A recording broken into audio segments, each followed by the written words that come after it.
bonjour à tous et bienvenue dans cette table ronde que je suis ravie d'animer.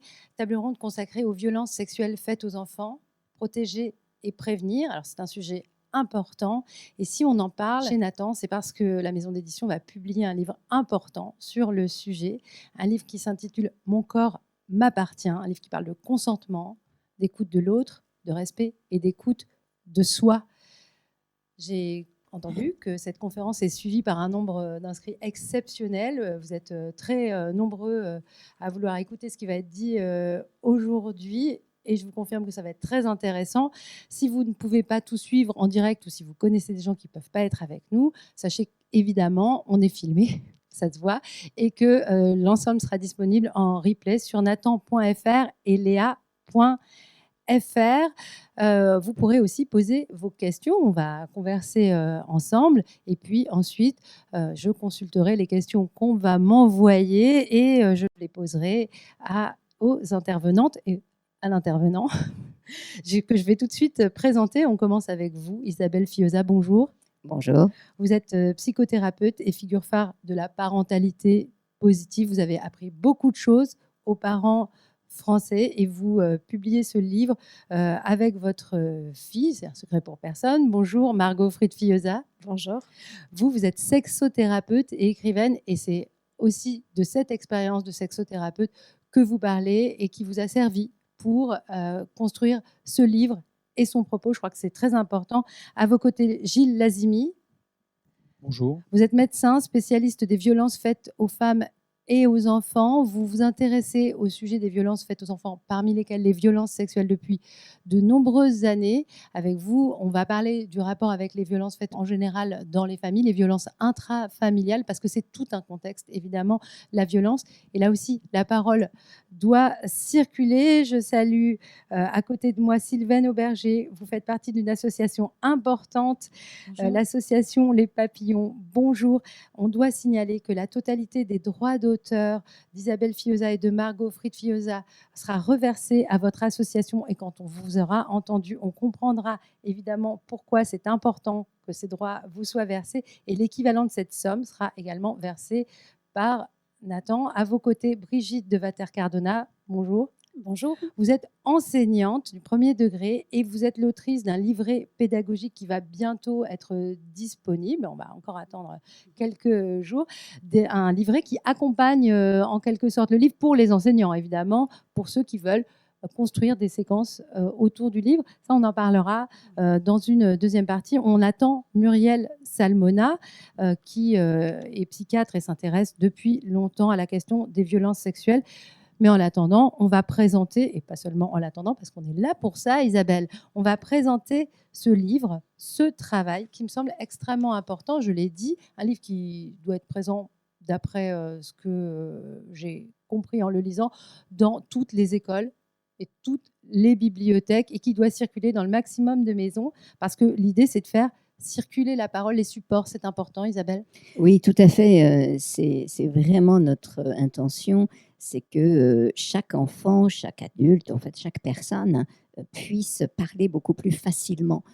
Quand on n'en parle pas, quand ça reste dans l'ordre du tabou, c'est secret, on a honte, on a peur, on n'ose pas. Et plus on va oser partager, échanger sur ces sujets, plus les adultes seront confortables avec le fait de parler de l'intimité, du droit à dire non, de ce que c'est qu'une violence sexuelle, de ce que c'est que l'inceste. Et plus on réussira à en parler, eh bien, plus les enfants aussi pourront en parler, plus les victimes pourront se sentir libres d'en parler, et plus aussi ceux qui risquent d'exercer ces violences, donc les agresseurs, pourront aussi prendre conscience. Parce qu'un agresseur, on ne devient pas. Il faut un certain temps pour devenir agresseur. Et souvent, il s'écoule entre 6 mois et 1 an entre la première émergence d'un désir pour l'enfant et le passage à l'acte. Et donc, notre idée, c'est que vraiment une grosse force de prévention, si on ose en parler davantage, eh bien, la parole peut être suffisamment libérée pour qu'un agresseur puisse se dire « Ah bah tiens, je ressens ça, je vais peut-être en parler avec quelqu'un plutôt que de passer à l'acte ». Donc, pour nous, c'est vraiment un livre qui s'adresse à tout un chacun. Ce que je trouve intéressant, c'est que le livre travaille la notion de consentement. C'est une notion que je trouve extrêmement riche. Elle est relativement nouvelle, en tout cas dans le vocabulaire courant. Évidemment qu'on a tous une idée, et à travers nos expériences, de ce que c'est le consentement. Le consentement, ça commence très tôt, avec des choses toutes petites. Et ça, le livre en parle. Margot? Oui, tout à fait. On a souvent cette idée, quand on parle de consentement, que c'est bon à l'adolescence, quand peut-être il rentre dans la sexualité, qu'on va avoir cette discussion. Mais en fait, non, le consentement, ça s'enseigne dès tout petit.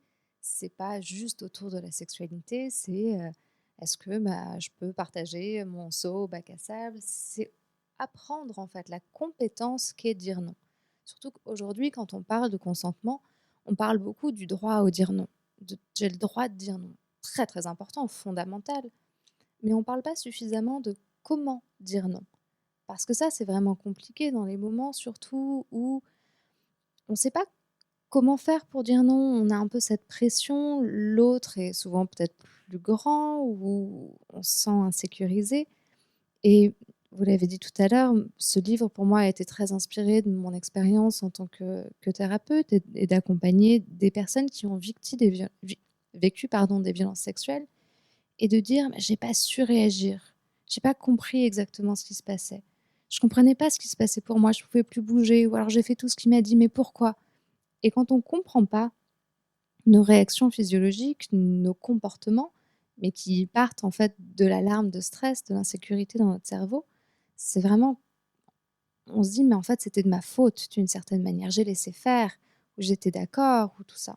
Donc c'est vraiment comprendre les nuances subtiles, en fait, autour du consentement, de ce qui se passe à Juste l'intérieur. pour bien être sûr, Margot, Fritz-Fiosa, dans votre cabinet, les gens vous parlent beaucoup de ces expériences.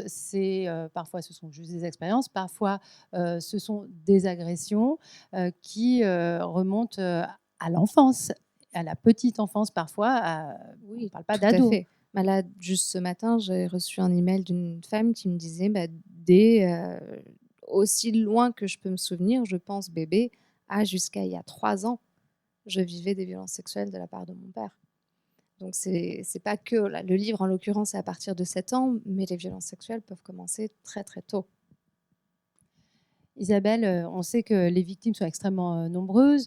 Il y en a forcément dans toutes les classes de France. C'est Oui, on important dit de passer pour par les l'instant, enfants. une estimation serait autour de 2 par classe. Alors, ça ne veut pas forcément dire qu'il y a systématiquement 2 par classe, c'est une moyenne. Donc, il y a des classes où il n'y en a pas du tout, il y en a des classes où il y en a 5 ou 6.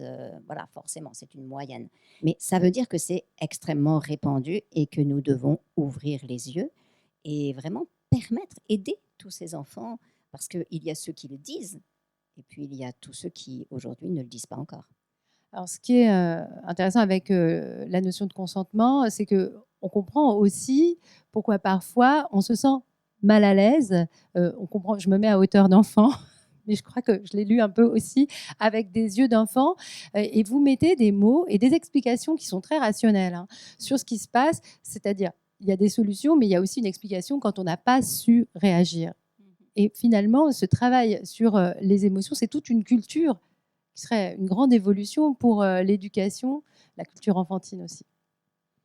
Oui, c'est vraiment l'ambition de notre livre, c'était de ne pas seulement être dans le tu dois dire non, tu peux dire non, etc., mais le comment et qu'est-ce que je ressens, mettre des mots sur le vécu à l'intérieur pour que l'enfant se sente concerné. Ah oui, ça m'arrive. Ah, je comprends. Comme le disait Margot, quand on ne comprend pas ce qui nous arrive, eh bien, on se culpabilise. Et parfois, on peut avoir l'impression, bah, tiens, peut-être que finalement, j'ai donné mon consentement puisque j'ai dit oui. Donc, déconstruire les différentes réactions qui peuvent, les réactions de stress finalement.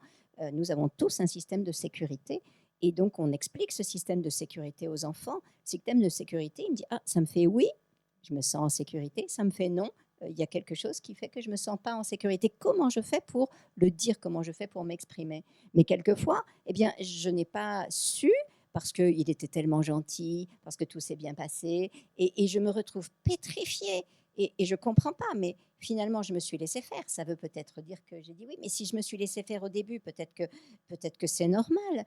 Et donc, je ne peux plus oser dire non, puisque je ne peux pas me dédire, puisque j'ai dit oui au début, donc je ne peux plus dire non. Donc, l'enfant se sent piégé comme ça dans ses sensations, dans ses impressions, dans ses pensées. Et donc, l'objectif, ça, c'est vraiment de l'aider. Il y a, dans la réaction de stress, il y a l'attaque, hein, mais on ne peut pas attaquer son papa qui nous fait quelque chose. Il y a la fuite, mais parfois on ne peut pas fuir. On s'immobilise, hein, le figement. Donc ça, c'est très important de comprendre que quand on est figé, on est insensibilisé et on n'arrive plus à s'exprimer. Mais il y a aussi une autre réaction qui s'appelle la suradaptation, où l'enfant se met à faire, la victime se met à faire ce que l'autre lui demande et plus encore. Et donc parfois, la victime se retrouve à faire des choses. Elle a, ah ben, mais c'est moi qui l'ai caressé, il m'a pas demandé. Et donc j'étais consentante. Mais en fait, non, pas du tout. C'est une réaction de stress. Donc mettre des mots sur les processus psychologiques et les processus physiologiques qui apparaissent, ça permet à l'enfant de reconnaître. Et puis ça permet aussi aux adultes, parce que nombre d'adultes même ne savent pas encore tout ça, parce qu'on a eu une autre éducation.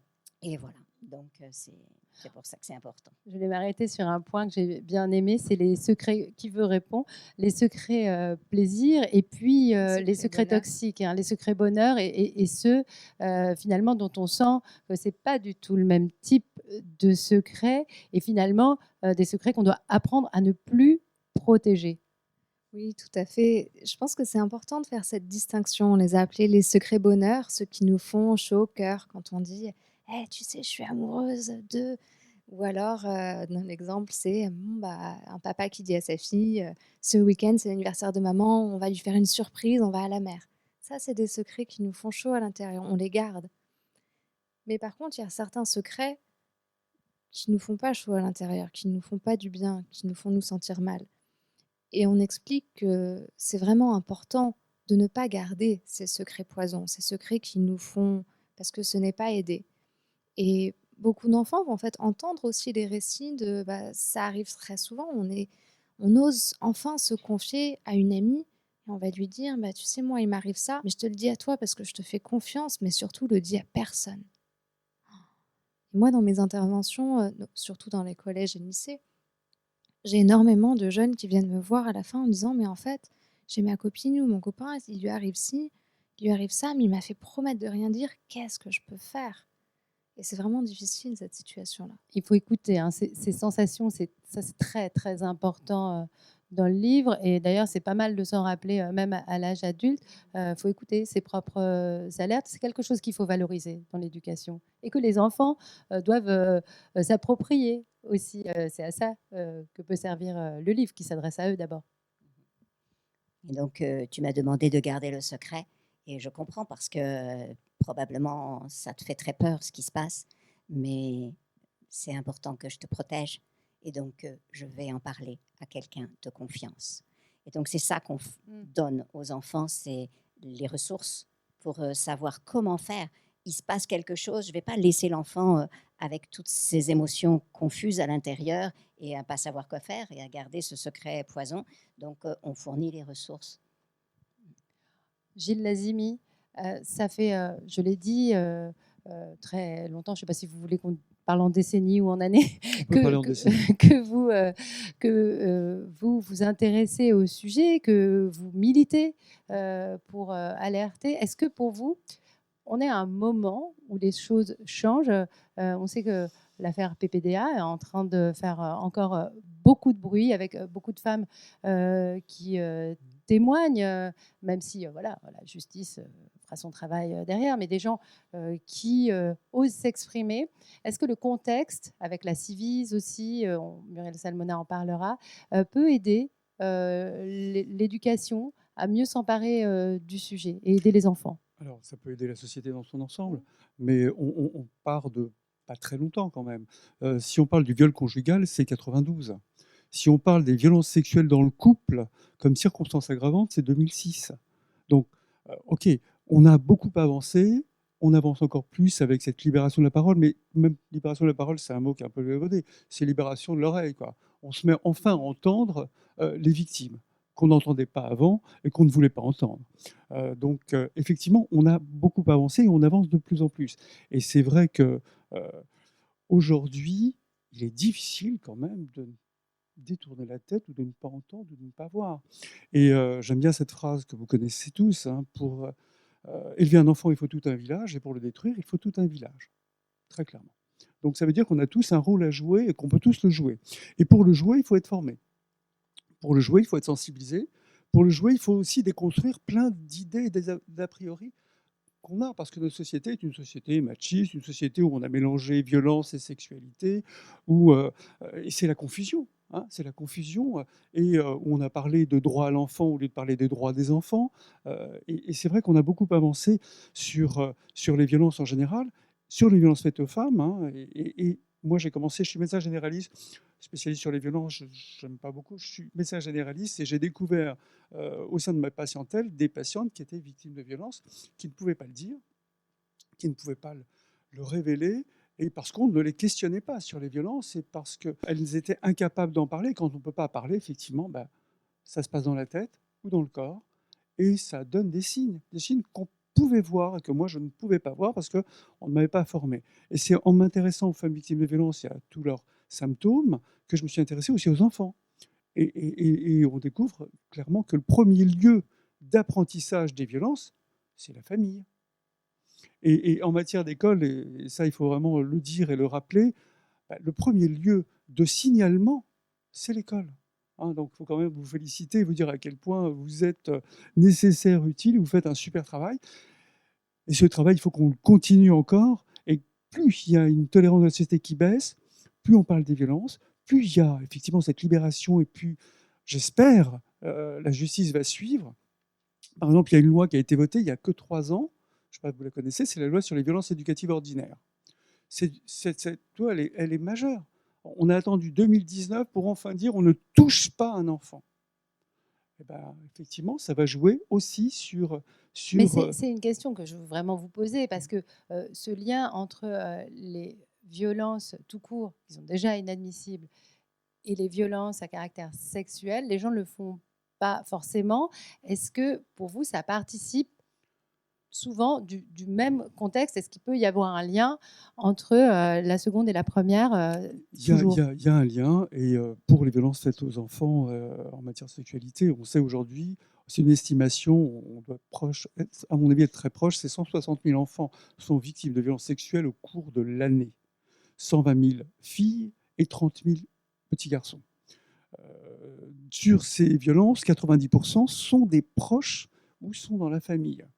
Donc on sait qu'il y a un lien, et on sait aussi que les violences, en général, quand il y a des lois qui s'appliquent avec des campagnes, avec un soutien, les violences envers les femmes diminuent, et aussi les violences envers les enfants. C'est vraiment dans cette sphère-là qu'elles naissent, et c'est aussi, quand je disais il faut tout un village, effectivement, on a vu, je fais un parallèle juste avec le confinement qui a été formidable, entre guillemets. Le confinement a montré que il y avait une augmentation des révélations des violences, augmentation des appels des voisins et augmentation des copains au 119 ou à la police. Donc d'un seul coup, ça devient insupportable. On ne peut plus l'accepter, et ça, c'est une évolution qui est formidable. Donc il faut vraiment qu'on sorte. Et je veux dire que votre livre, il est remarquable. Il est vraiment, il est génial, parce que qu'on soit adulte ou enfant, on apprend. Hein. Je ne sais pas si vous l'avez vu, on apprend tout. Hein, il est vraiment, toutes les dernières lois sont là, tout ce qu'on peut ressentir, le psychotraumatisme, les émotions, avec un langage qui est clair, qui est simple, qui est pédagogique. Et d'un seul coup, ça s'éclaire, et on peut comprendre comment parler à l'enfant, comme comment parler à un adulte, parce que moi, j'utiliserai avec mes patients. Très clairement, il y a vraiment tous les guides pour bien parler de ces choses-là, sans peur, sans reproche. Et puis, à travers ce livre, on parle aussi de la stratégie de l'agresseur. Et on rappelle, il faut vraiment le rappeler, le seul coupable, c'est l'agresseur, très clairement. On va donner des billes à l'enfant, mais là, surtout, les billes qu'on va donner, c'est à toute la communauté éducative et familiale pour aider cet enfant. Je suis bavard, j'arrête. Ah, c'est extrêmement intéressant, et merci pour ces mots importants sur le livre, donc qui sera dans votre salle d'attente. Oui. C'est pas mal aussi comme endroit pour installer le livre. Je rebondis sur ce que Gilles vient de dire, parce que effectivement, mon corps m'appartient. On enseigne à l'enfant que ce qui fait oui, ce qui fait non, et comment il peut dire non. Mais on lui dit très clairement, ça n'est pas de ta responsabilité. Et ça n'est pas à toi seulement de dire non. C'est vraiment une prise de conscience de l'ensemble de la société. Et donc, les adultes ne doivent pas te toucher, ne doivent pas. C'est la loi. C'est la loi. Et je crois que de dire qu'il y a quelque chose au-dessus des parents, c'est le premier appel extrêmement. Moi, parfois, j'y pense en tant que parent. Je dis à mes enfants, mais c'est même pas moi qui décide, c'est la loi. La loi, elle est au-dessus de moi. Éducativement, c'est une idée intéressante. C'est ça, l'enfant, c'est vraiment un droit. L'enfant a le droit d'être protégé. Et donc, c'est vraiment l'énoncé de ses droits et toutes les ressources qu'il peut avoir, mais surtout pour pouvoir partager. Et aussi, ce qu'on valorise dans le livre, c'est comment, puisqu'il y a 2 enfants par classe en moyenne, eh bien, peut-être que le petit copain qui est toujours en retrait dans la classe, eh bien, au lieu de le juger, de le moquer, peut-être je peux l'écouter. Peut-être je peux savoir ce qui se passe pour lui, et peut-être toute la classe, on peut être un petit peu plus attentif et on peut parler, partager. Et quand on nous confie un secret ou quand on suspecte un secret, eh bien c'est vraiment toute la classe qui peut s'approprier. C'est pour ça que c'est important que ce soit dans les écoles, ce petit livre, et c'est aussi pour ça qu'on a eu envie d'associer l'association les Papillons, parce que c'est difficile de dire, mais c'est surtout, tous les enfants sont responsables. Tous les adultes, en fait, toute la société, nous sommes responsables. Et nous devons stopper. Nous devons faire en sorte que les violences stoppent. Mais ce n'est pas à l'enfant. C'est-à-dire que ce n'est pas un livre qui veut dire lis ce livre, comme ça tu sauras si tu es responsable de dire non. Non, ce n'est pas à l'enfant de dire non. Mais tout autour, nous devons faire le filet de sécurité qui protège. On fait circuler la parole et on prend nos responsabilités. Vous parliez de l'association Les Papillons. Je voulais qu'on raconte ce que fait cette association, parce que, en fait, faire circuler la parole, c'est pas forcément évident, et ça peut reposer sur des méthodes, des aides aussi, avec vos bénévoles qui vont dans les écoles. Si je lâche mon micro, on ne m'entendra plus. Vos bénévoles qui se rendent dans des écoles, qui forment des gens à parler de ça dans les communes, et puis ce système de boîte aux lettres dont vous allez nous livrer les secrets, Sylvaine Auberger. Bonjour. Alors l'association Les Papillons a pour but justement de libérer la parole des enfants avec un outil donc innovant et unique en France, donc les boîtes aux lettres, en fait, qui permettent justement de libérer la parole de l'enfant par les mots et donc des maltraitances dont ils sont victimes, en justement déposer ces mots dans les boîtes aux lettres, donc qui sont installées dans les écoles. Ce qui est vraiment essentiel dans ces boîtes aux lettres, c'est que l'enfant libère, en fait, ça en libère la parole, mais c'est pas en le disant. Parce que quelquefois, c'est trop dur de dire. Comme on le disait, l'agresseur, il a demandé le secret. Et donc, je suis là, je dois garder le secret, donc je n'ose pas dire. Et quand on dit, ça suscite des émotions aussi, c'est très difficile de dire. Et je trouve ça extrêmement astucieux de passer par l'écrit. Mettre des mots écrits, ça inscrit, ça met une trace. Et donc, je dénonce, je dis ce qui m'est arrivé, mais sans le dire avec mes mots. Et donc, c'est extrêmement efficace. Donc, merci pour cette superbe idée. Et j'espère que ça va pouvoir se répandre encore plus. On espère. Donc, alors là, à l'heure actuelle, donc sur toute la France, donc il y a 200 boîtes aux lettres qui ont été installées dans les écoles et les clubs sportifs. Avec les conditions sanitaires, c'est vrai qu'il y a vraiment 50 boîtes aux lettres qui sont très actives.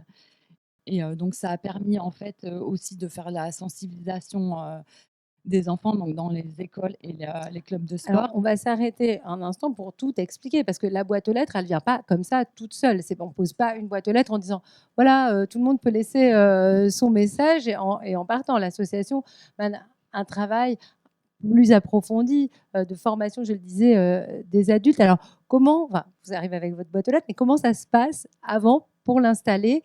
Qu'est-ce que vous dites à la fois aux adultes et puis aux enfants?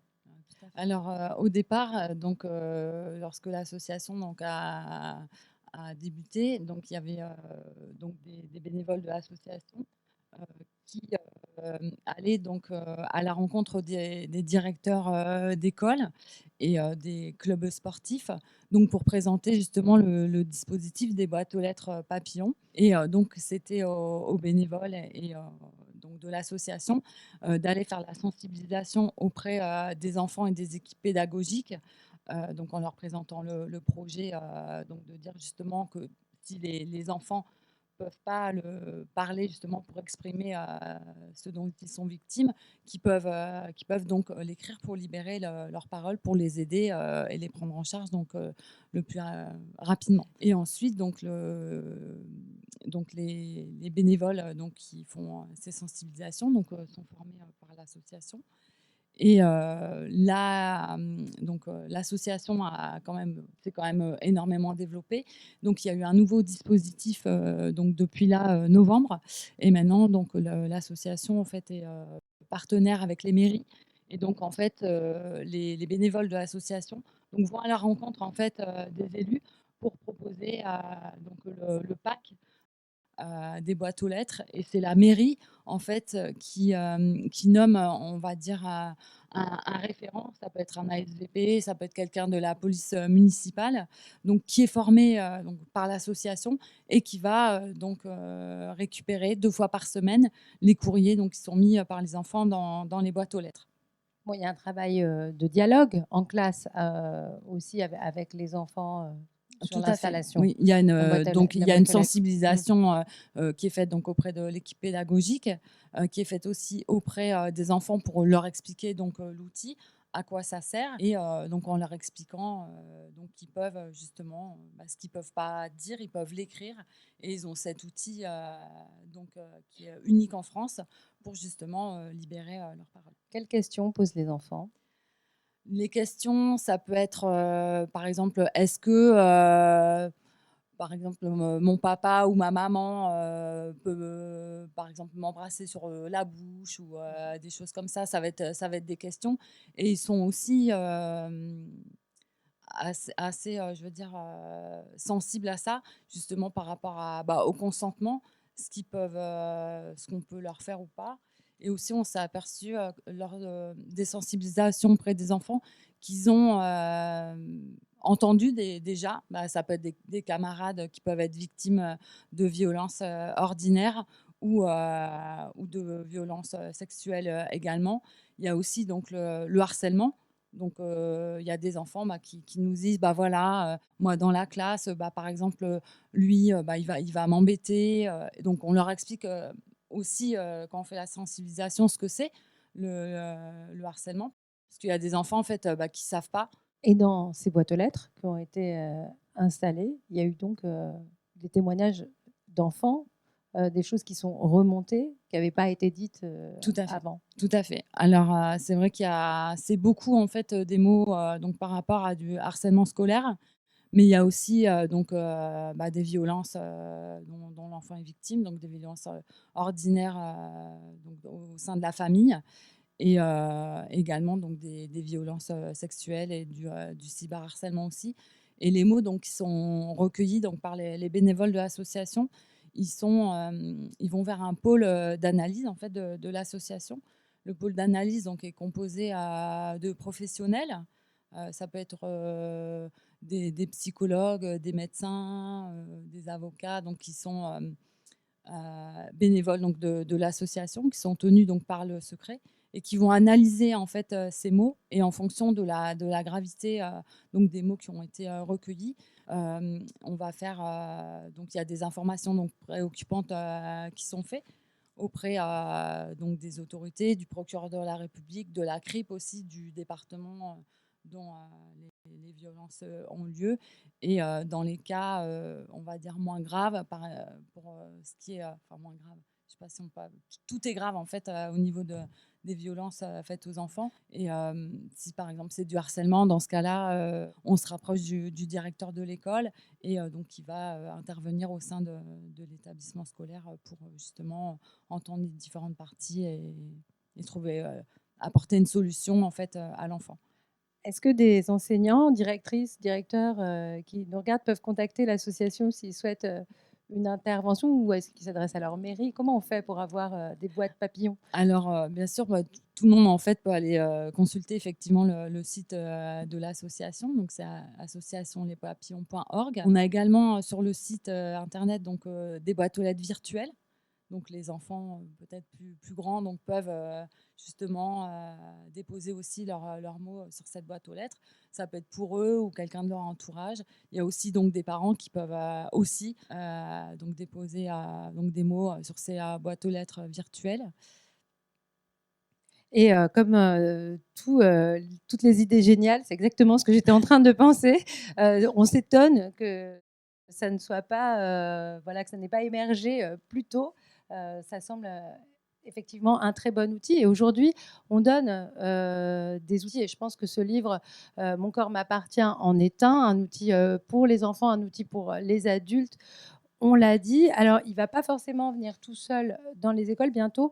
Il y aura un autre outil peut-être pour les enseignants qui souhaitent voilà, pouvoir travailler autour de ce livre. Brigitte Devater-Cardona, vous êtes l'autrice d'un livret à paraître, un livret pédagogique. D'abord avec vous, je crois qu'on l'a dit avec Gilles Lazimi, je voudrais rappeler que voilà, les enseignants font des signalements. Alors, ce qu'il advient de ces signalements, on sait que c'est compliqué hein, avec la justice. Bon, c'est un grand sujet aussi, mais que l'école a un rôle à jouer, un rôle éducatif. De toute façon, c'est l'éducation à la sexualité aussi. Ça fait partie des textes, puisqu'on parlait des lois. Là aussi, il y a des textes. Oui, tout à fait. L'école, elle a un double rôle. Elle va avoir un premier rôle en termes de prévention pour tous les élèves qui ne sont pas encore, et qui j'espère ne le seront jamais, victimes de violences sexuelles. Et elle a aussi un rôle d'alerte et de main tendue pour ceux qui malheureusement sont déjà dans cette situation. Donc le rôle de communication des enseignants, il est indispensable. Et comme vous le dites, Louise, c'est un rôle qui est difficile, mais il n'est pas discutable parce qu'il est clairement posé dans les textes. Il fait partie des programmes de cycle 2, de cycle 3, de cycle 4, dans le domaine enseignement moral et civique, à travers le respect du corps, le respect de soi, le respect de l'autre, la réflexion aussi sur la sexualité. Alors, on n'entre pas hein, dans les différentes dimensions de la sexualité, comme ça peut être dit à un moment dans les médias, suite à la sortie justement en 2018 de la circulaire sur l'éducation. À l'école élémentaire, on aurait sur les différences morphologiques, mais sur le respect du corps et le respect des droits de chacun. Dans ce domaine également, on a tout le travail autour de la Convention internationale des droits de l'enfant, dont l'article 19 mentionne l'indispensable protection des enfants sur tout type de violence. Et la CIDE donc, mentionne également les violences sexuelles. Donc ça fait partie pleinement de nos programmes. La circulaire éducation citoyenneté réinsiste dessus, sur la protection du corps, sur le respect. Et ça fait partie des choses dont les enseignants doivent se saisir. Et c'est vrai que c'est difficile parce que nous ne sommes pas dans un cabinet de spécialistes avec un spécialiste qui gère et face à un individu. Nous sommes des amateurs dans ce domaine et on a face à nous entre 25 et 30 élèves qui ont tous un vécu différent, une sensibilité différente et derrière des parents et des milieux familiaux très différents. Et on est aussi soumis à ce stress de ne pas risquer de dire des choses ou de faire construire des choses qui pourraient choquer certains parents, choquer certains milieux familiaux. Et je pense qu'il y a vraiment une réserve des enseignants sur ce point-là. Alors qu'il faut vraiment se baser, je pense, sur les fondamentaux. De toute manière, il y a des droits, il y a des obligations, il y a une loi. Et nous sommes obligés, en tant qu'enseignants, de faire passer ce message. Donc, c'est indispensable que tous les enseignants de France s'en saisissent. Et ça commence très tôt, parce que même en grande section, on a quelquefois la surprise d'avoir une parole d'un enfant qui sort, et en général beaucoup plus spontanément qu'en cycle 2 ou en cycle 3, parce qu'en grande section ou en moyenne section, les élèves n'ont pas conscience de ce que leur parole va déclencher. Donc, on a quelquefois une phrase qui sort dans le groupe, qui nous interpelle, qui peut être très traumatisante. Il faut savoir réagir, il faut savoir l'entendre, il faut savoir ne pas non plus créer un stress au sein du groupe par notre attitude et ensuite réagir. En cycle 2, cycle 3, c'est beaucoup plus difficile parce que les premières questions qui sortent quand je travaille ça, moi, avec mes élèves, j'ai actuellement des CM1 depuis quelques années. Dès qu'on parle de ce problème-là, les questions qui sortent, c'est « et si par hasard on en parle, qu'est-ce qui va se passer pour nos parents? Les élèves qui sont grands ont conscience que la justice existe et qu'il y aura une suite. Et là, ils sont dans un conflit entre justement, est-ce que je me protège ou est-ce que je protège ma famille, ma cellule familiale, mes parents, la cohérence avec mes frères et sœurs. Voilà. Donc, comment l'enfant se positionne, c'est très difficile. Donc, nous, avec les plus grands, on fait passer des messages, on essaye de les amener à réfléchir. Comme vous avez très bien dit, on joue beaucoup sur la solidarité du groupe. Et pour ça, la construction du climat de classe est indispensable parce qu'il faut que les élèves se sentent à l'aise, capables de parler avec leurs camarades, à l'aise au sein d'un débat pour donner leur avis aussi sans avoir peur d'être jugés. Et on va beaucoup jouer là-dessus pour espérer que la parole se libère. Mais c'est beaucoup plus difficile. Je pense que plus les enfants sont grands, plus ils ont conscience des risques pour leur environnement derrière.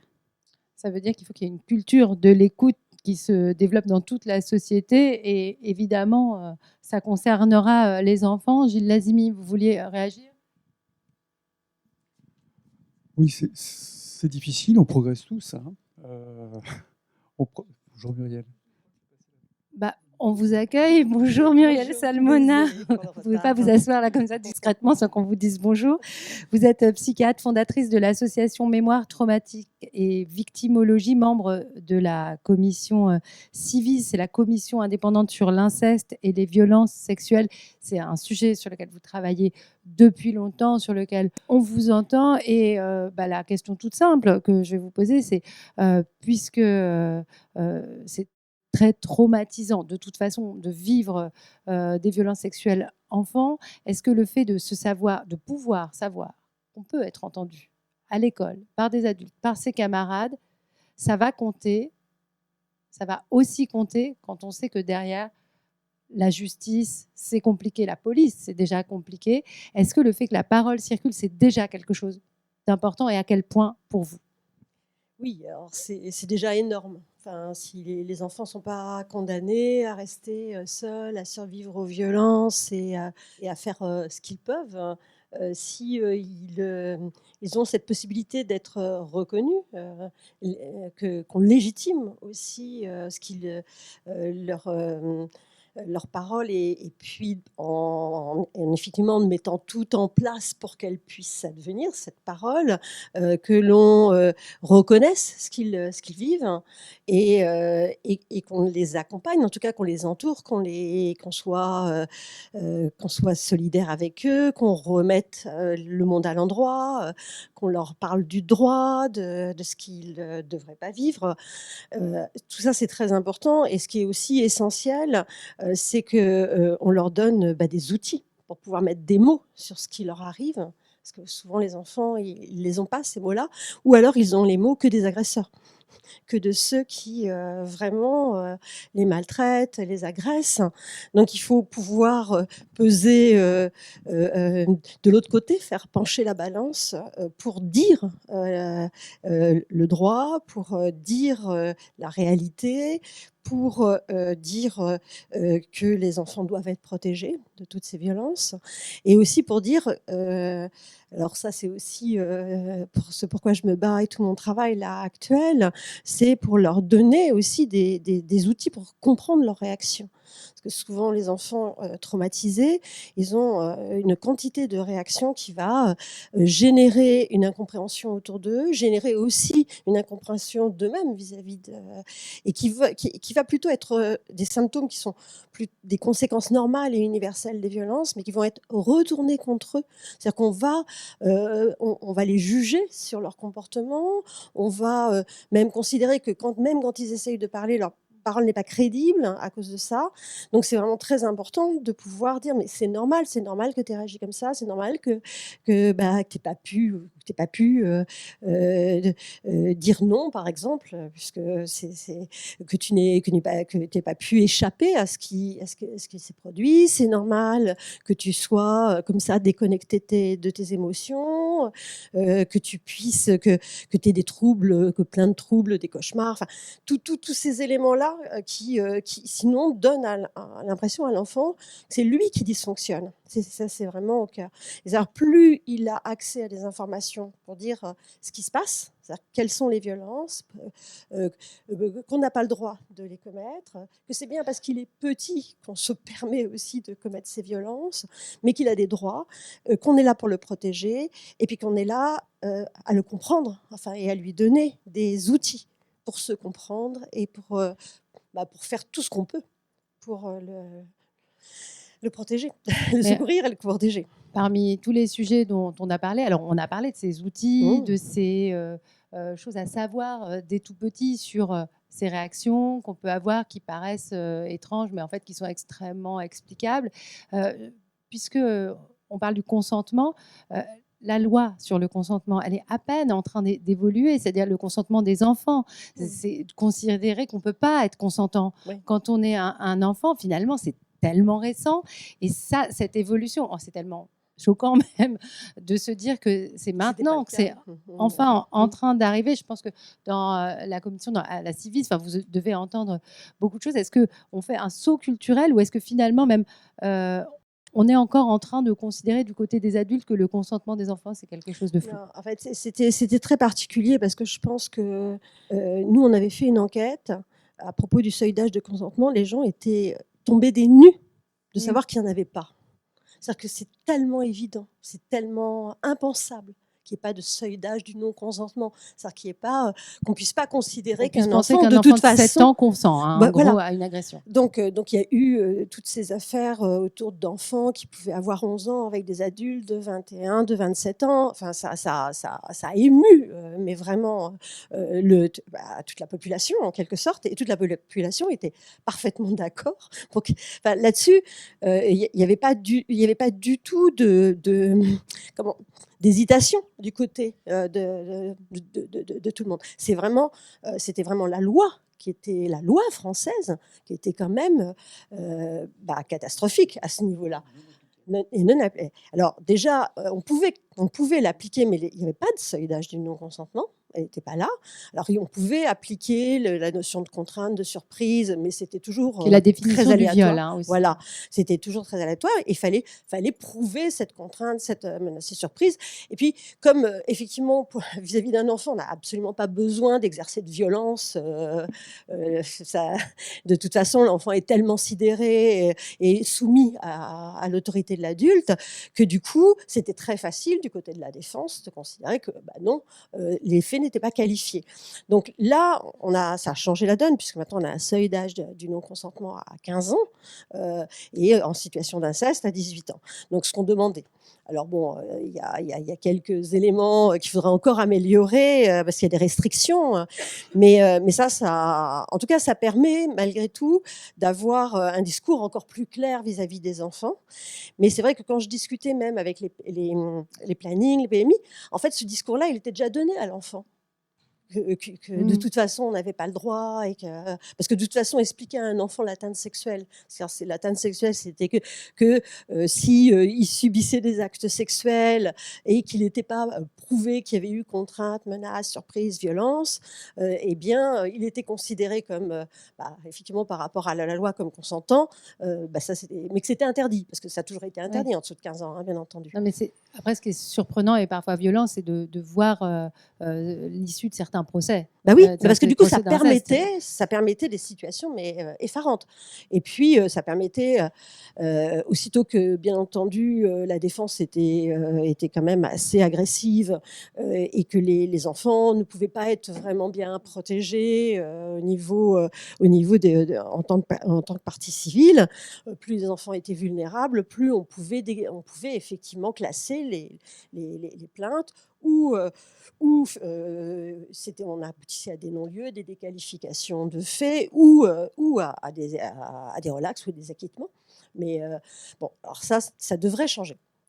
Alors, vous parlez de vulnérabilité, vous avez utilisé plein d'autres mots qui appellent la notion de domination. Je voudrais parler de ce sujet avec Isabelle, on refera circuler les micros, hein, évidemment. Essayez de faire comprendre à toute la société que l'éducation et la domination, ça n'a rien à voir. C'est quelque chose qui est pas si simple, parce que finalement, tout ça repose, on l'a dit, hein, pour toutes les violences, sur un principe de domination qui reste extrêmement puissant hein, dans tous les milieux, et c'est ce qui explique souvent les violences, parmi lesquelles les violences sexuelles. Alors, comment on Tout à fait fait. sortir cette notion? C'est clair que les violences sexuelles sont un rapport de domination extrême, et c'est donc tout le rapport de domination qui est à questionner. Et malheureusement, on est inscrit dans une société où il paraît normal, naturel à nombre de parents d'exercer une domination sur l'enfant. Qui est le chef? C'est moi qui suis le chef. Alors, il est clair que le parent porte l'autorité. Et les enfants reconnaissent naturellement l'autorité du parent parce que c'est une autorité fonctionnelle. L'enfant sait, il a confiance, il a besoin de se sentir en sécurité, et donc il cherche l'autorité de compétence. Malheureusement, quand le parent ne se sent pas suffisamment sûr de son autorité, il peut avoir tendance à devenir autoritaire, à exercer du coup du pouvoir sur l'enfant. Et donc, on va avoir toutes les violences éducatives ordinaires. Et petit à petit, ces violences éducatives ordinaires, vous demandiez tout à l'heure, est-ce qu'il y a un lien avec les violences sexuelles? Il y a toutes sortes de liens, mais il y a effectivement ce lien de domination qui est que je peux dominer un peu tout. Tiens, l'enfant est comme ma propriété. Et donc, finalement, il est là. Il y a quand même souvent, donc, comme je disais tout à l'heure, un délai entre le moment où un papa, une maman peut éprouver une sensation, un désir, et se dire, tiens, peut-être que je pourrais accéder à son corps, et le moment du passage à l'acte. C'est rarement quelque chose qui vient comme ça brutalement, mais c'est parce qu'il y a ce rapport de domination qui est installé. Une des choses qui protège les enfants des violences sexuelles, c'est l'attachement. La qualité de l'attachement d'une fille à son papa, du papa à sa fille, du petit garçon à son papa et à sa maman, l'attachement et l'affection partagée diminuent les risques de prise de pouvoir dessus et les risques de violence sexuelle. La vraie relation familiale, c'est l'attachement, pas la domination. Et puis, une qualité des rapports sur laquelle on doit s'interroger. C'est aussi important de mesurer qu'en fait, l'agresseur, il ne fait pas ça volontiers. Il fait ça, pourquoi? Parce que lui-même a subi très souvent différentes violences. Il s'est senti dominé et il ne sait pas quoi faire. Parce que comme on ne parle pas dans notre société de sexualité saine, comme on ne parle pas de violence sexuelle suffisamment, eh bien, il sait que c'est interdit. Mais bon, voilà, je ressens ça à l'intérieur, mais c'est vraiment le reflet de toute une histoire. C'est pour ça que c'est vraiment important de ne pas non plus mettre l'opprobre sur les agresseurs. Ils sont responsables de ce qu'ils ont fait, mais en fait, toute la société est responsable du fait que les violences continuent aujourd'hui. Et que les violences se reproduisent avec les générations. C'est ce qui a été maintes fois raconté avec des logiques extrêmement troublantes hein, dans les familles ou des victimes qui finissent par se faire des enfants avec de futurs agresseurs. Et on se dit que dans ces cas-là, on reste tout à fait prisonnier de son histoire.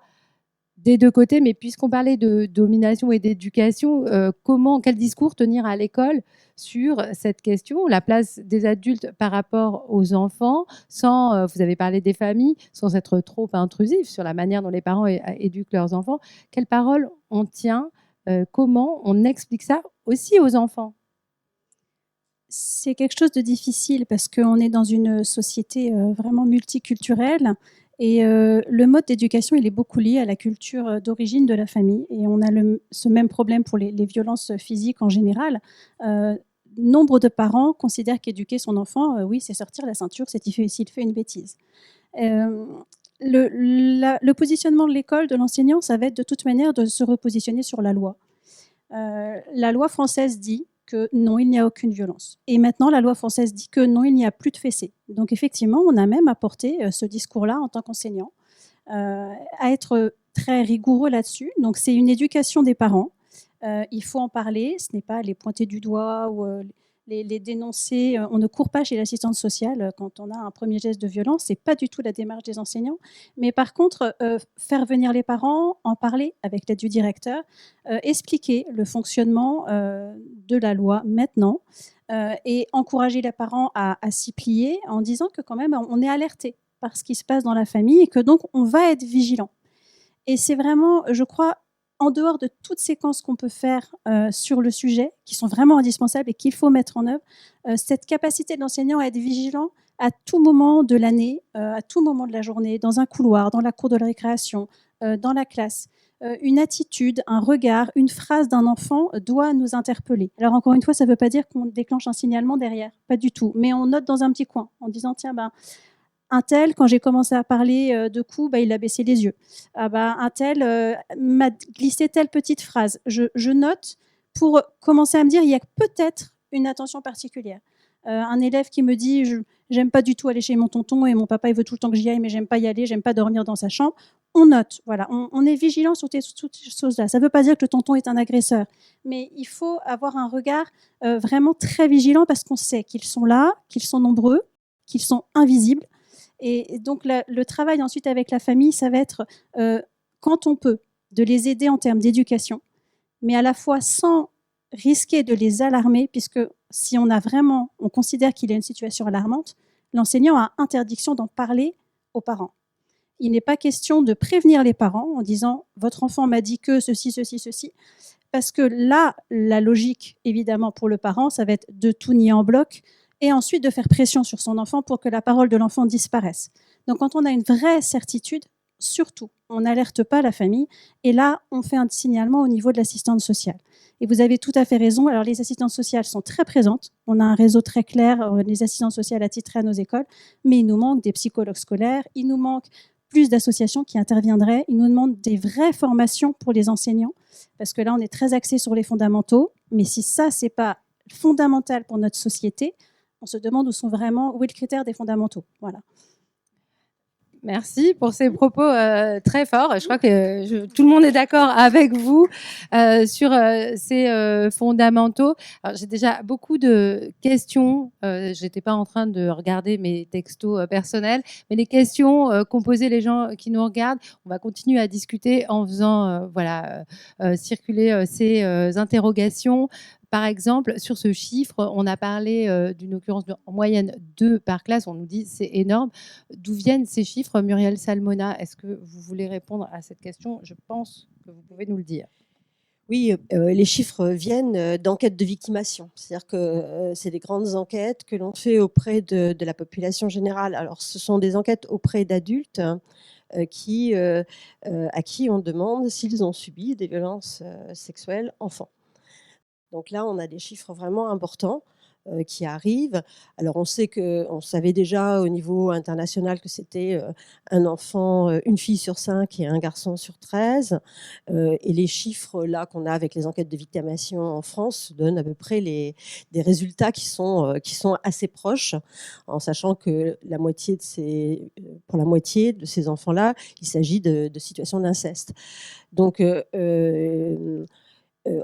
en sachant, il faut toujours savoir que tous les chiffres qu'on a à partir d'enquêtes de victimation sont profondément sous-estimés. Parce qu'il y a beaucoup, les enquêtes de victimation ne se font pas auprès des personnes les plus vulnérables qui ont subi le plus de violences depuis l'enfance. On peut interroger des personnes qui sont encore en situation de dissociation, d'amnésie traumatique, qui pourront parler, mais un peu plus tard, pas à ce moment-là présent. Il y a toutes les personnes qui sont en institution. Enfin bon, donc c'est des chiffres sous-estimés, mais ces chiffres sont vraiment très importants. Et ça montre aussi, on sait que les enfants arrivent souvent, essayent de parler. Ils sont à peu près pas loin de 70% à arriver à parler, mais ils mettent plus de 10 ans à parler. Donc on ne peut pas attendre qu'ils parlent. Et en plus, quand ils parlent, les 3 quarts, on ne les entend pas. et il y a à peu près que 8% de ces enfants qui parlent qui vont être protégés. Donc là, c'est pas possible. Donc je rejoins ce que je t'ai entendu dire tout à l'heure, Gilles. Il est absolument nécessaire de faire des dépistages systématiques. C'est ce que demande d'ailleurs, ce qu'a demandé d'ailleurs le président de la République, ce qui a été relayé par le gouvernement. Et donc il faut en parler, il faut poser la question aux enfants, il faut leur montrer qu'on est là et qu'on peut entendre qu'on connaît cette réalité-là, qu'on peut l'entendre et qu'on peut vraiment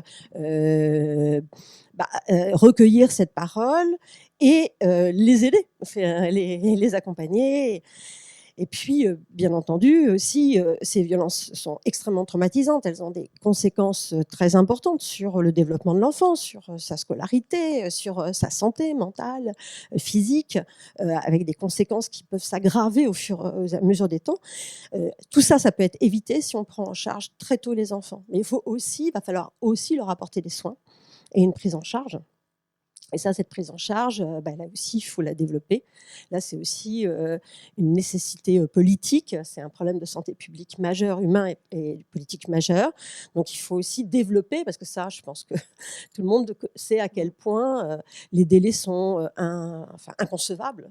C'est-à-dire qu'un enfant qui révèle des violences sexuelles, il doit être vu tout de suite, il doit être pris en charge tout de suite, médicalement, psychologiquement. Et on ne peut pas attendre 6 mois, 1 an, 18 mois pour avoir un rendez-vous.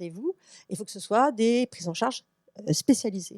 Donc, les chiffres sont tels qu'on ne peut pas ne pas venir au secours, sinon c'est une perte de chance très grave pour l'avenir de l'enfant, immédiat, à court terme, à moyen terme et à long terme. Énorme urgence sur la psychiatrie enfantine, les psychologues, on le sait, les médecins, les sujets, la formation des médecins généralistes. J'ai une question, et qui veut répondre, sur les violences entre enfants. Alors ça peut être dans des fratries, ça peut être dans tout un tas de contextes. Elles existent aussi. Comment les prévenir ? On en parle en fait un peu dans le livre. Moi, je passe la parole ensuite. Le premier facteur de risque de subir des violences, c'est d'en avoir déjà subi. Le premier facteur de risque de commettre des violences, c'est d'en avoir déjà subi. Donc, en fait, le seul moyen pour éviter le fait que les enfants subissent violence sur violence ou qu'ils commettent des violences, c'est de les protéger lors des premières violences. Donc, il faut agir le plus tôt possible. Et ça, c'est vraiment efficace. Et puis, il faut énoncer un interdit, bien entendu. C'est-à-dire que personne n'a le droit d'être violent avec toi, mais tu n'as pas le droit d'être violent aussi avec un autre enfant. Et si tu sens que tu as une tension, etc., tu n'as pas. Tu peux parler, tu peux essayer de te faire comprendre, mais tu n'as pas le droit d'exercer ces violences. On n'est jamais responsable des violences que l'on a subies. On n'est pas responsable des conséquences psychotraumatiques que l'on va avoir et qui peuvent mener à être violent dans ce cadre-là. Mais on n'a pas le droit d'avoir des stratégies de survie, en quelque sorte, aux dépens d'autrui. Alors, juste, je rajoute un élément, quand les enfants sont très petits et qu'ils sont envahis par la violence qu'ils ont subies ou auxquelles ils ont été exposés, c'est aussi les violences qu'ils voient à l'intérieur de la famille, violences conjugales, etc.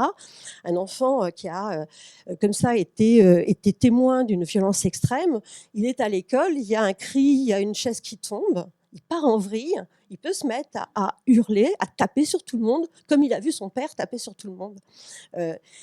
Et du coup, là, il faut vraiment voler à son secours pour lui dire ce qui se passe. Et que c'est pas qu'il est. Et que là, ça sert à rien de lui dire c'est interdit. C'est pas suffisant. C'est qu'il faut vraiment lui dire qu'est-ce qui s'est passé, qui parle comme ça, qui hurle comme ça, qui casse tout comme ça. Et à ce moment-là, bien entendu, agir. Signaler, voir ce qui se passe, protéger l'enfant. 75% des maltraitances commencent par des violences éducatives ordinaires. Donc, la loi promulguée le 10 juillet qui dit l'autorité parentale s'exerce sans violence physique ou psychologique, elle est majeure. Elle n'est pas pénalisante, cette loi. On n'a pas voulu qu'elle soit pénalisante. Il va falloir des années et des années pour accompagner les parents. Je pense que 90% des parents sont bienveillants. Mais il y en a 10% qui ne le sont pas. Et ces 10% utilisent le fait qu'il n'y a pas qu'il n'y avait pas de loi ou qu'on laisse faire les choses. Donc, bien sûr, il faut accompagner ses parents dès qu'on a un petit signe ou une parole. Et parfois, dans les situations les plus graves, c'est ce qu'a dit Muriel, les enfants, ils donnent à voir des choses. Et je fais le parallèle avec les adultes, comme ça sera. C'est comme ça que je me suis aperçu que j'ai commencé à poser la question des violences aux femmes victimes de violences que je recevais dans mon cabinet sans le savoir. C'est parce qu'elles m'énervaient, parce qu'elles étaient agressives ou qu'elles étaient totalement mutiques, et puis parce qu'elles ne faisaient absolument pas ce que je pensais qu'il était bon qu'elles fassent. C'était vraiment assez difficile. Et ben, si on transpose ça sur ce que nous donnent à voir les enfants qui vont mal, on a des pistes là. Alors, soit il y a la parole, soit on a des pistes. Et si on a ces pistes, on peut avancer. Et c'est vrai que ce livre, il est important pour les enfants, il est important pour les adultes, et il est vraiment important pour développer les compétences des enfants psychosociales. L'écoute de l'enfant, parler de ses émotions, l'estime de lui, la parole. Il y a plein de chapitres dans le livre, je vais être votre attaché de presse, il y a plein de chapitres dans le livre où on peut, toutes les 2 pages, on peut faire un débat, une discussion et amener les enfants à prendre confiance en eux, à parler, à s'exprimer et à faire en sorte qu'ils puissent dire. Et évidemment, il faut que là le livret du formateur, il est essentiel. Il faut que les enseignants aient ces livrets pour pouvoir, et ils savent faire. Tout à fait. Margot. Je voulais rebondir sur ce que vous avez dit, Muriel, et vraiment comprendre que, en effet, beaucoup des agresseurs ont été agressés, que souvent c'est une violence à l'intérieur qu'on va du coup ressortir sur quelqu'un d'autre. Et du coup, moi, ça me fait penser à, je suis très souvent confrontée en fait à des parents qui m'écrivent ou qui me sollicitent parce que leur enfant a été agresseur. Et parce que du coup, il s'est passé quelque chose, parfois au sein de la fratrie, parfois au sein de la classe. Et qui sont en fait sans ressources sur comment j'accompagne mon enfant qui a commis une agression. Enfin, et très souvent au sein de l'école, c'est difficile de gérer. C'est difficile de gérer. Je suis appelée sur des situations où, bah, dans la classe, il y a eu ci, il y a eu ça, il y a eu tel attouchement, il y a eu tel geste qui s'est passé. Et après, on se retrouve aussi avec des classes qui sont éclatées, en fait, avec des tensions énormes. Et j'ai beaucoup de parents qui me disent, bah, du coup, mon fils a été exclu. Bah, du coup, il se retrouve dans une autre école. Et... Ou alors, il a été puni. Là, on passe en comparution judiciaire, tout ça. Avec peu d'accompagnement, en fait, souvent, pour les auteurs de violence. Donc, je trouvais très juste de se dire, mais en fait, d'où vient la violence? Pas que de se concentrer sur la victime, mais aussi sur, en fait, cette personne qui a agressé et les blessés, de vraiment pas dire, bah, «Tu es un agresseur, tu es quelqu'un de mauvais», enfin, ce qui est vraiment difficile, en fait. Donc souvent sur les violences entre enfants, je pense par exemple à une situation dans une classe avec des enfants de 5 ans où il y avait eu des gestes, de sexualité et en fait, ça avait fait tout un truc énorme, mais il y avait pas eu de discussion de classe. Tous les élèves de la classe étaient au courant de ce qui s'était passé. La petite fille a changé d'école et le garçon a été renvoyé et en fait, tout le monde est resté avec ce: «Oh, il s'est passé quelque chose de grave». Quelle catastrophe. Ouais.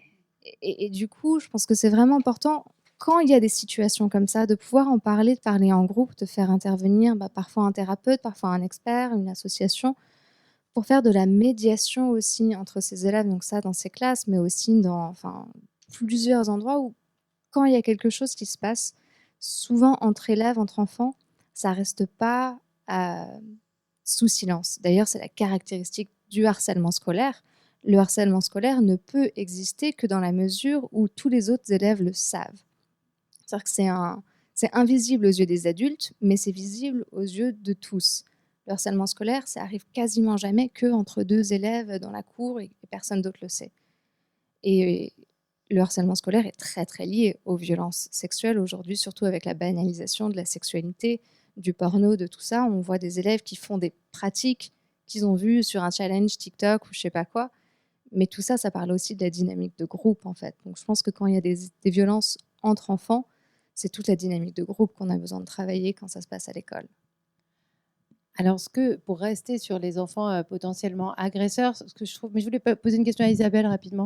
Ce que je trouve intéressant aussi dans le livre, c'est qu'on n'est pas forcément à la place de la victime. On se demande, de la victime, enfin, c'est des relations. Donc, on peut, voilà, quand on se demande un jouet et qu'on force la personne à nous le prêter, parce qu'on peut être dans cette situation, c'est déjà passer outre son consentement. Et c'est des petits exemples qui aident à comprendre qu'on n'est pas forcément du bon côté de la barrière, ce qui est difficile parfois à admettre pour les parents. Est-ce que c'est important aussi, quand on s'adresse aux enfants, de leur faire réaliser qu'ils ont des responsabilités et qu'ils peuvent faire du mal aux autres?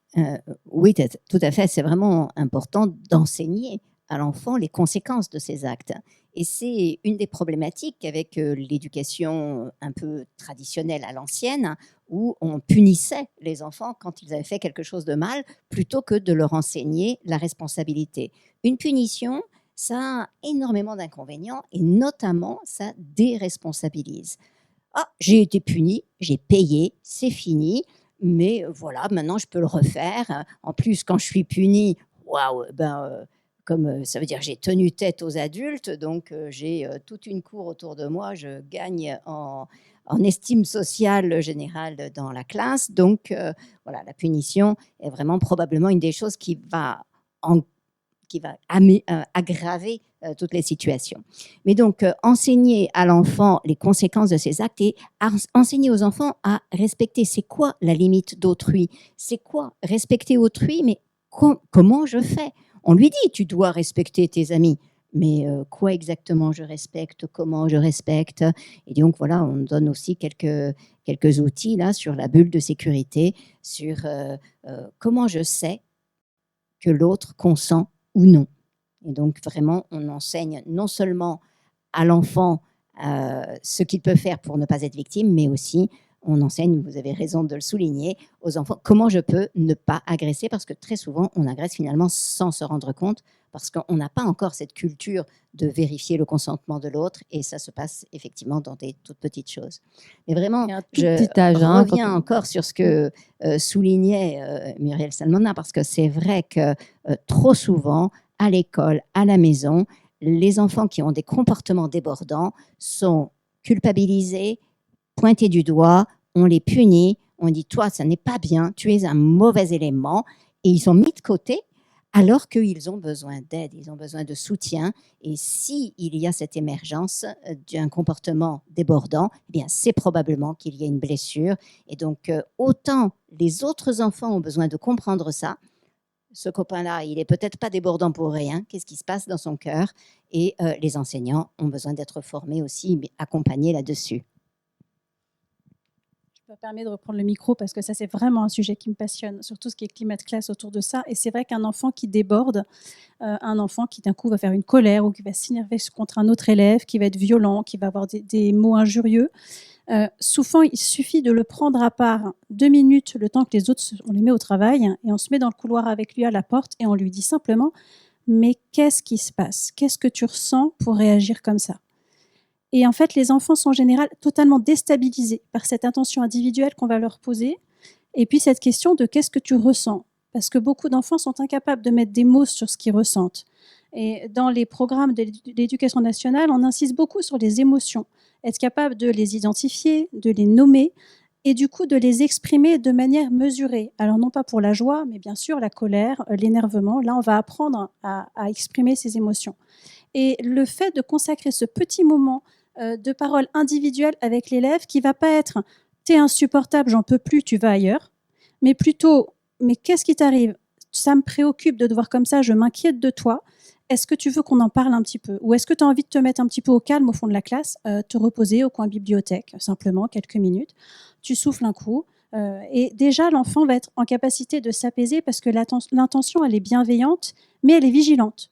Parce que c'est aussi, je ne peux pas te laisser faire ça par rapport au groupe. Parce que moi, en tant qu'enseignant, je suis garante de la sécurité de tous. Je suis garante du besoin de chacun d'être dans un bon climat de classe pour travailler. Donc, si tu empêches les autres de travailler, si tu abîmes le climat de la classe, je ne peux pas te laisser faire. Donc, oui, il pourra y avoir punition. Si jamais tu comprends bien pourquoi, si déjà on arrive à comprendre comment je vais t'aider à désamorcer les choses, et peut-être effectivement qu'on va pouvoir en parler avec le groupe. J'ai des souvenirs de séances sur la colère, ou avec 2-3 enfants très, très colériques et très violents en récréation, après quelques séances autour de la colère, ils se sont rendus compte que les autres aussi ressentaient de la colère. Mais par contre, ça ne se voyait pas. Et alors là, quand on pose la question, mais puisque toi, tu te sens en colère quand la maîtresse dit ça ou quand il s'arrive ça dans la cour, quand un élève te bouscule, et que tu n'hurles pas, tu ne tapes pas, tu n'es pas violent, comment tu fais ? Comment tu fais pour gérer ta colère ? Et là, vous avez des mots extraordinaires qui viennent assez souvent des parents, parce qu'il y a quand même beaucoup de parents qui ont cette conscience éducative au sein de leur famille, mais aussi de la réflexion des propres enfants d'eux-mêmes, des enfants qui vont dire moi je respire, moi je souffle, je compte jusqu'à 10 dans ma tête. Oh moi maîtresse, je ferme mes yeux et puis je m'en vais un petit peu plus loin, ouais, voilà, parce que je ne veux plus voir la personne. Quand je me tourne, quand je vois plus la personne, ma colère se calme. Et finalement, c'est toutes des techniques de gestion de la colère que les enfants vont se passer les uns les autres. Et ça permet vraiment de désamorcer ces comportements et ensuite d'ouvrir la parole, parce qu'effectivement, comme vous dites, si ces élèves vont mal, c'est pas sans raison. Il y a forcément une violence. À la base, l'enfant, c'est un être joyeux, c'est un être qui déborde d'énergie. Et un enfant qui est triste, un enfant qui est violent, un enfant qui est mutique, c'est vraiment un signal d'alarme sur quel dysfonctionnement dans son environnement, qui peut être aussi bien l'école que la famille. Je ne mets pas du tout sur la famille parce que beaucoup d'enfants sont très mal à l'école. À partir du moment où on a ce signal, ça doit attirer notre vigilance et la solution, c'est vraiment le rapport individuel. La difficulté, c'est quand dans notre journée, au milieu des 30 autres élèves, Alors, des surveillances de récréation, etc. Mais ça, revient c'est un autre problème. Mais bon. En fait, on revient souvent à la question, évidemment, des moyens humains et du temps qu'on peut s'accorder les uns aux autres. C'est extrêmement important. Donc, sentez-vous tout à fait à l'aise avec le fait de le dire. J'ai une question que je trouve intéressante parce que je pense que la réponse va être passionnante.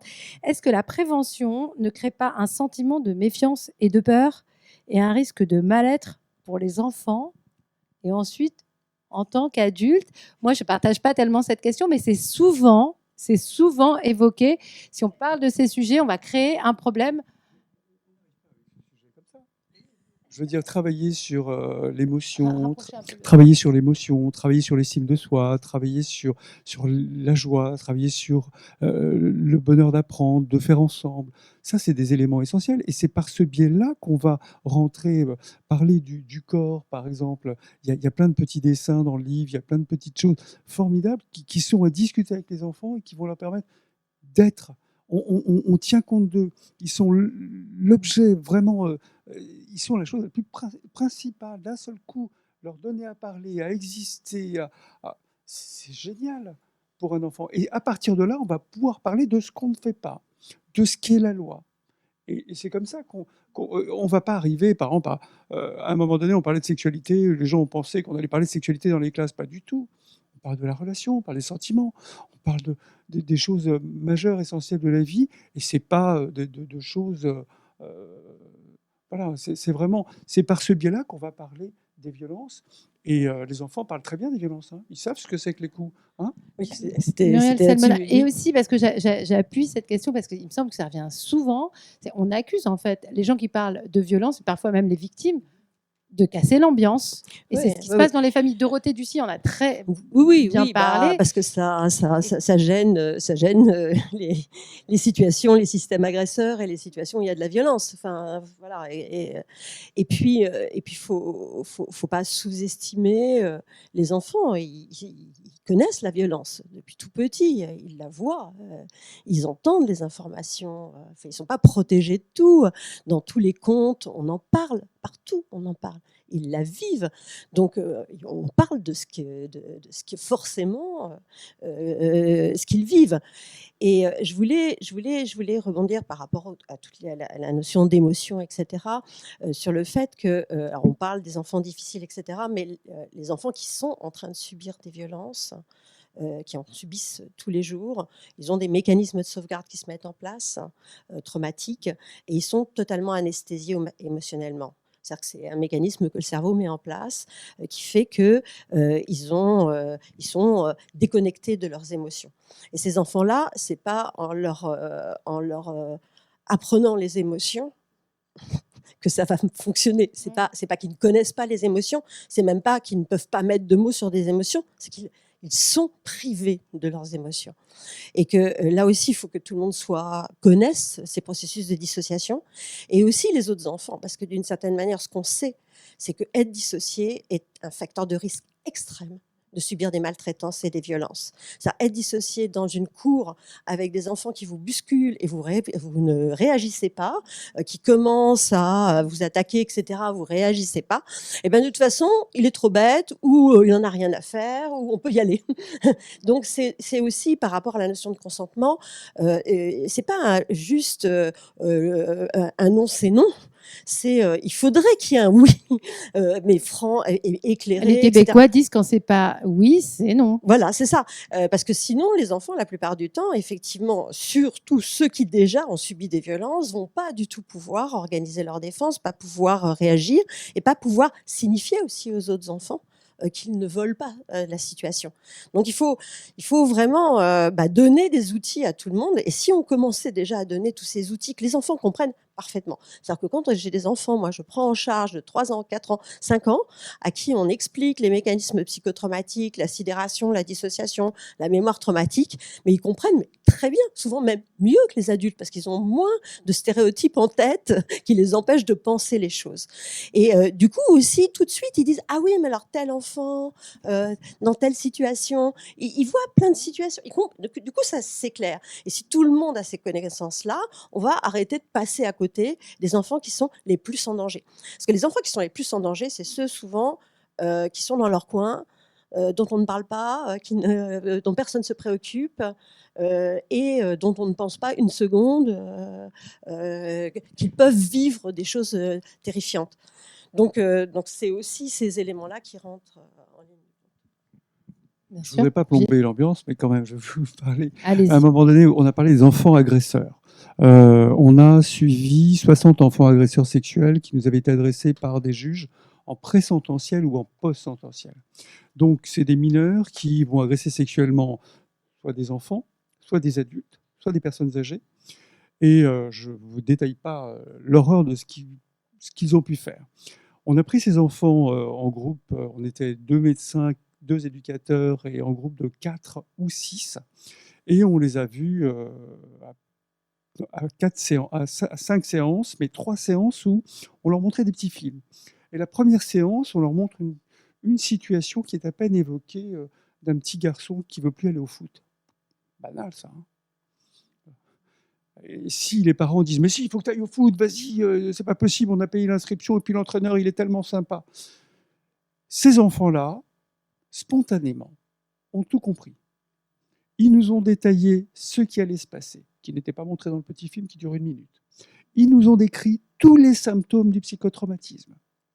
D'un seul coup, ces enfants agresseurs nous signifiaient ce qu'ils avaient subi, eux.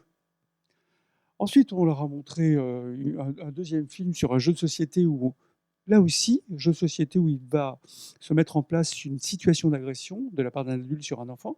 Et là, ils décrivent la situation, la stratégie de l'agresseur, parfaitement. Il y a une troisième situation ensuite, et c'était pour vous dire qu'on a vu aussi les parents. Bien sûr, on ne parlait pas de ce qui se disait avec les enfants, avec les parents, et les parents avaient des réactions terriblement choquantes, une bonne partie de ces parents-là. Ça ne veut pas dire qu'il n'y a pas de parents qui ne seraient pas responsables, mais 80% de ces enfants avaient déjà été signalés à l'aide sociale à l'enfance.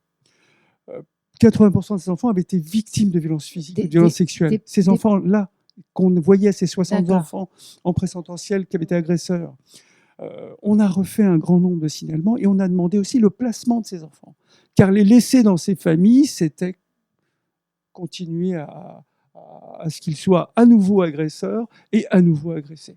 Voilà, c'est des situations extrêmes, hein, donc on peut évidemment travailler bien avant, et si on regarde, si on est vigilant, si on pose la question, eh ben, ok, on va pouvoir aider un grand nombre d'enfants, et si on applique la loi des violences éducatives ordinaires, on ne touche pas un enfant, et si on ne laisse pas faire, je crois qu'on va avancer, et la prévention, ça marche. Alors, Margot ou Isabelle, j'ai une question intéressante sur comment réagir en tant que parent quand il y a eu agression entre 2 de nos enfants. je la prolonge avec comment est-ce qu'on apprend le consentement entre frères et sœurs. Cette question est particulièrement motivée puisque les enfants aiment bien se battre, enfin voilà, se chamailler, mais ça peut être un peu physique. Évidemment, il faut poser des interdits, en tout cas poser des limites. C'est assez compliqué parce que finalement, là aussi, il peut y avoir un grand désir de domination dans les fratries. Je pense que ma première pensée quand j'entends ça, c'est respirer. Parce que on entend ça, on voit ça, on est témoin de ses enfants, ses propres enfants. C'est et du coup, on peut avoir une réaction explosive. Première, on respire pour pouvoir être là et justement éduquer, enseigner le consentement, faire une réparation, pouvoir accompagner, pouvoir reposer en fait les interdits, pouvoir faire émerger les émotions de chacun. Mais si on est en réaction, en panique, on peut rien faire. On peut pas aider, on peut pas accompagner. Après, je vais te passer le micro, juste une autre chose. Aussi faire son propre accompagnement, je le dis toujours. C'est-à-dire que s'il se passe quelque chose avec notre enfant, victime ou agresseur ou les deux, qu'est-ce que ça éveille aussi pour nous? Comment traverser cette crise? Et peut-être aussi que, en tant que parent, on a vécu des violences. Donc pour pouvoir que ça ne continue pas à se reproduire et vraiment être là, l'adulte a besoin d'avoir guéri ses propres blessures. C'est important d'enseigner aux enfants les limites de l'autre et la conséquence de ses actes sur autrui. Et j'aime bien, on a tous besoin de règles dans la famille, hein, et il y a une règle. Alors, quelquefois, on est là, par exemple, il y en a un qui chatouille l'autre et l'autre dit « arrête, arrête », mais en fait, il veut continuer. Et donc, une règle, ça peut être, si tu dis « arrête », il a le droit de continuer. Si tu veux plus qu'il continue, tu dis « stop ». C'est-à-dire que le stop doit être toujours systématiquement respecté. Je sais que si je dis « arrête », ça peut être du jeu, mais il y a des choses qui sont plus du jeu et quand je dis stop, c'est vraiment stop. Et ça, on donne cette règle aux enfants, on donne cette règle à tous les enfants et on fait attention qu'elle soit systématiquement respectée. On fait aussi attention à la manière dont on va accompagner les enfants sur des petites choses, parce que ce n'est pas seulement l'éducation au consentement, ce n'est pas seulement au moment de la sexualité, ce n'est pas seulement concernant la sexualité et le corps, c'est de manière générale. Quel droit je me donne sur l'autre, hein, ou bien comment est-ce que je sais respecter l'espace de l'autre, les besoins de l'autre. Et donc, j'ai, en tant que parent, à enseigner aux enfants, ben voilà, j'ai mon frère, il a un verre, hop, non, je ne le prends pas. Comment je fais? Qu'est-ce que je fais quand je désire quelque chose que l'autre a? Est-ce que je lui arrache son seau ou est-ce que je demande? Et donc, tout ça, c'est cette éducation petit à petit et en fournissant des règles claires aux enfants de manière à ce qu'ils puissent se les approprier. Nous, les parents, on est trop souvent dans des choses générales. C'est tu ne dois pas taper ou la violence est interdite. Oui, mais concrètement, c'est quoi? Et donc, concrètement, comment je fais pour savoir faire ceci? Comment je fais pour savoir faire cela? Un détail, mais qui pour moi n'en est pas un, on ne force pas les enfants à manger quelque chose. Quand on est, c'est une violence éducative. Non, parce que à l'école, la question se pose. Oui, et dans l'école maternelle de ma fille, on nous a dit ici, on ne force pas les enfants à manger. Et c'est un des trucs qui m'a le plus rassurée sur l'encadrement du périscolaire, ça s'appelle comme ça à Paris, parce que je me suis dit, bon, voilà, ils ont quand même compris un grand principe. En tant qu'ex-enfant difficile, j'étais aussi rassurée. Mais ça fait partie du consentement. Tout. Ça fait partie. De toute façon, effectivement, forcer un enfant à dormir, forcer l'enfant à manger, forcer à boire, forcer à faire quoi que ce soit. Alors, parfois, ça ne veut pas dire qu'on n'utilise jamais la force. Parfois, en tant que parent, on a besoin d'utiliser la force pour stopper une situation dangereuse, justement. Mais on n'exerce pas une force pour faire manger un enfant, c'est certain. Bon. Après s'être détendu avec ce petit point, une question importante et qui est posée dans les messages. En l'absence d'assistante sociale, à qui on peut s'adresser quand on a un cas préoccupant qui émane d'un enfant quand on est à l'école? Est-ce que vous voulez répondre, Sylvaine, ou peut-être Brigitte? une question qu'un enfant pourrait poser par quand exemple, quand on a un cas, un signalement, si on n'a pas le directeur ou la directrice ne peut pas se mettre en contact avec une assistante sociale, parce que il n'y en a pas parfois, ça met trop de temps. À qui on peut s'adresser? On peut déjà alerter le directeur ou la directrice de l'école qui, lui, aura des recours possibles. Et puis, on a un médecin scolaire qui est quand même rattaché forcément à une école, qui va être une ressource toujours de grande qualité. Et puis, si on a la chance d'avoir un RASED, la psychologue scolaire également, qui va pouvoir être alertée. Donc, on a quand même pas mal de personnes autour de nous. Ensuite, effectivement, les collègues, n'aient pas hésité à en parler et à l'enseignant, si c'est un parent qui découvre une situation, ou quand on est enseignant soi-même, aux autres collègues. Il ne faut jamais s'isoler dans cette situation. Déjà parce qu'on a toujours besoin de plusieurs avis, et puis aussi parce qu'on a besoin d'être soutenu et d'être aidé quand on décèle une situation un peu complexe. Louise, est-ce que je peux juste revenir sur une question tout à l'heure? Ah bah alors, je vous laisse le temps. Désolée, parce qu'on me dit que ça va couper, parce que Oui, voilà, d'accord. c'est le temps qui nous est imparti. Désolée. En tout cas, il y a le 119, il ne faut quand même pas oublier les CRIP et le 119 qui sont là pour ça, pour donner des réponses. Et puis, aussitôt qu'il s'agit d'une révélation d'un enfant, là, on est dans une situation où on n'a pas à se défausser. Enfin, là, c'est signalement, et c'est signalement si l'enfant est en danger, c'est signalement au procureur ou sur la plateforme du ministère de l'Intérieur. Mais on aura toujours des interlocuteurs 24 heures sur 24. Donc 119, CRIP, procureur et plateforme de signalement du ministère de l'Intérieur, particulièrement sur les violences sexistes et sexuelles, qui est très efficace. On aura toujours des interlocuteurs. C'était hyper important de le dire. Merci beaucoup. Oui, et trop souvent, on hésite à signaler parce qu'on a peur. Mais c'est important de réaliser que la machine judiciaire, oui, voilà, c'est une grosse machine, mais elle est de plus en plus. C'est de toute façon une obligation, mais voilà, parfois il y a encore ces peurs-là et on est pétrifié, mais en réalité, ça change énormément et l'écoute des professionnels en face est vraiment de meilleur en meilleur. Dans le micro. Il y a plein d'exemples de rectorats qui ont mis en place des procédures. Donc, il faut s'appuyer sur ces procédures. Et ces procédures sont toujours en lien avec soit les médecins, soit les réunions pluriprofessionnelles. Voilà, il y a des procédures, donc il faut les mettre en place. Et je voulais dire qu'on n'a pas besoin d'être sûr. Il suffit d'avoir des doutes. À ce moment-là, c'est 119 CRIP. Et puis, on n'a pas à faire d'enquête non plus. Donc, vous en aviez parlé. On n'a pas convoqué l'agresseur. Voilà, chacun son rôle. Mais quand il y a révélation de violence, c'est une obligation de signaler pour les mineurs et pour les personnes vulnérables. C'est une obligation. Voilà. Donc, on n'a pas à se poser de questions. Oui, il faut encore féliciter les enseignants qui sont quand même les premiers à signaler.